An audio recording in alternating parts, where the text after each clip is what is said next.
অষ্টবক্র মুনির বিবাহ কথা পার্ট 1। নমস্কার শ্রোতা ভক্তরা, আজ আমরা জানব অষ্টবক্র মুনির বিবাহ কেমন করে হলো। খুবই দুর্লভ কথা, খুব মনোযোগ সহকারে শুনবেন। যখন অষ্টবক্র মুনির পিতা কহর বালক অষ্টবক্রকে মধুবিলা নদীতে স্নান করিয়ে তার অষ্টবক্র শরীর সম্পূর্ণ ঠিক করে দিলেন, তখন অষ্টবক্র মুনির শরীর দেবতাদের মতন উজ্জ্বল ও সুঠাম ও অতি সুন্দর হয়ে গেলেন। এরপর তিনি ধীরে ধীরে যৌবনে পা দিলেন। তো শ্রোতা ভক্তরা, একবার ঋষি অষ্টবক্র, যার আসল নাম ছিল কৌশিকী ব্রাহ্মণ, অর্থাৎ ঋষি উদ্দালক তার নাম দিয়েছিলেন কৌশিকী। যাই হোক, অষ্টবক্র মুনি ঋষি বদান্যর কন্যাকে দেখে একবার মোহিত হয়ে পড়েন। তখন অষ্টবক্র মুনি মনে মনে ওই কন্যার রূপ ভাসতে থাকে। তিনি ঠিক করলেন ওই কন্যাকে বিবাহ করবেন। তো উনি সেই অনুসারে সোজা ঋষি বদান্যর কাছে এসে তার কন্যাকে বিবাহ করার জন্য ইচ্ছা প্রকাশ করলেন। তখন মহারিষি বদান্য মৃদু হেসে অষ্টবক্রকে বললেন, পুত্র, আমি অবশ্যই আমার কন্যার সঙ্গে তোমার বিবাহ দেব, আর তোমার সঙ্গে আমার কন্যার বিবাহ দিয়ে পানীয় গ্রহণ করব। কিন্তু আমার কন্যাকে বিবাহ করার পূর্বে আমার একটি আজ্ঞা তোমার মানতে হবে। তখন অষ্টবক্রের মনে এমন কথা শুনে কৌতূহল প্রকাশ পেল।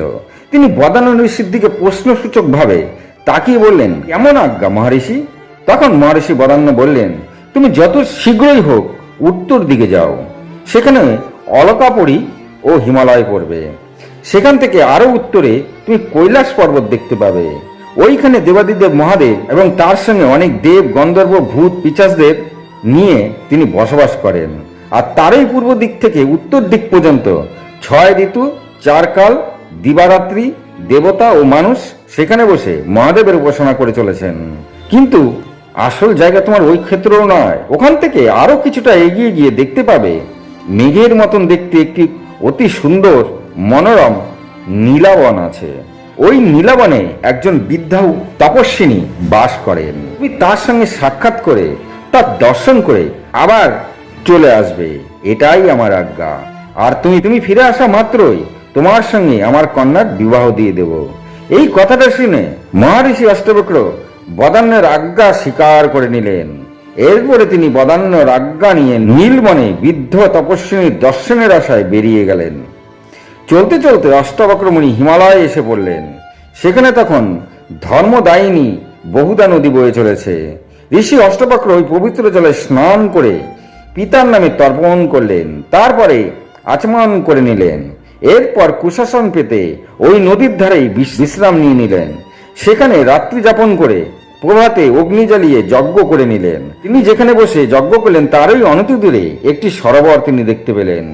সেখানে শিব পার্বতীর মূর্তি স্থাপন করা রয়েছে। তিনি বিলম্ব না করে শিব পার্বতীর দর্শন করে তারপরে সেখান থেকে আবার চলা শুরু করলেন। সেখান থেকে চলতে চলতে তিনি কুবেরের রাজ্যে এসে পড়লেন। ওই সময় ওই ক্ষেত্রে মণিভদ্রের পুত্র যজ্ঞ রাক্ষসদের নিয়ে পাহারায় রত ছিলেন। তখন অষ্টবক্র মুনি তাদের সঙ্গে দেখা করে বললেন, হে ভদ্রে, আপনি রাজা কুবেরকে আমার আসার সূচনা দিয়ে দিন। তখন মণিভদ্র বললেন, হে মহারিষি, আপনি যে এখানে আসছেন তা তো কুবের অনেক আগে থেকেই জানতো, তাই তিনি সমস্ত কিছু তৈরি করে রেখেছেন। আর উনি হয়তো আপনাকে সৎকার করার জন্য নিজেই স্বয়ং এখানে এসে পড়বেন। এমন কথা চলতে চলতেই রাজা কুবের সেখানে এসে উপস্থিত হলেন। খুবই নিষ্ঠা ভরে কুবের ঋষি অষ্টবক্রের সৎকার করলেন। তারপরে খুবই যত্ন করে ঋষি অষ্টবক্রকে নিজের ভবনে নিয়ে এলেন। সেখানে আমোদ প্রমোদ ও নানাবিধ সামগ্রী কুবের আগে থেকেই রেখে দিয়েছিলেন। অষ্টবক্র মুনি যাতে প্রসন্ন হন এর জন্য কুবের গন্ধর্ব, অপ্সরা, নাচ গানের সমস্ত ব্যবস্থা তিনি করে রেখেছিলেন। সবাই নাচছে, গাইছে, বাদ্যযন্ত্রের গুঞ্জন চারিদিকে মুখরিত হয়ে গেছে। এমন ব্যবস্থা দেখে অষ্টবক্র মুনি খুবই প্রসন্ন হলেন। রাজা কুবের এমন কোনো ব্যবস্থা বাদ দেননি যাতে অষ্টবক্র মুনি রাগ করবেন।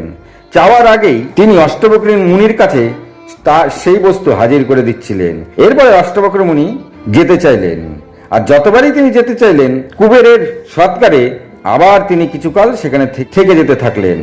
এমন ভাবেই 1 বৎসর অষ্টবক্র মুনি সেখানে থেকে গেলেন। তারপরে একদিন তার মহারিষি বদান্যর কথা মনে পড়ে যায়। আরে, যার জন্য এখানে এসেছেন তাই তো হলো না। তাই তিনি রাজা কুবেরের আজ্ঞা নিয়ে সেখান থেকে আবার পথ চলা শুরু করলেন।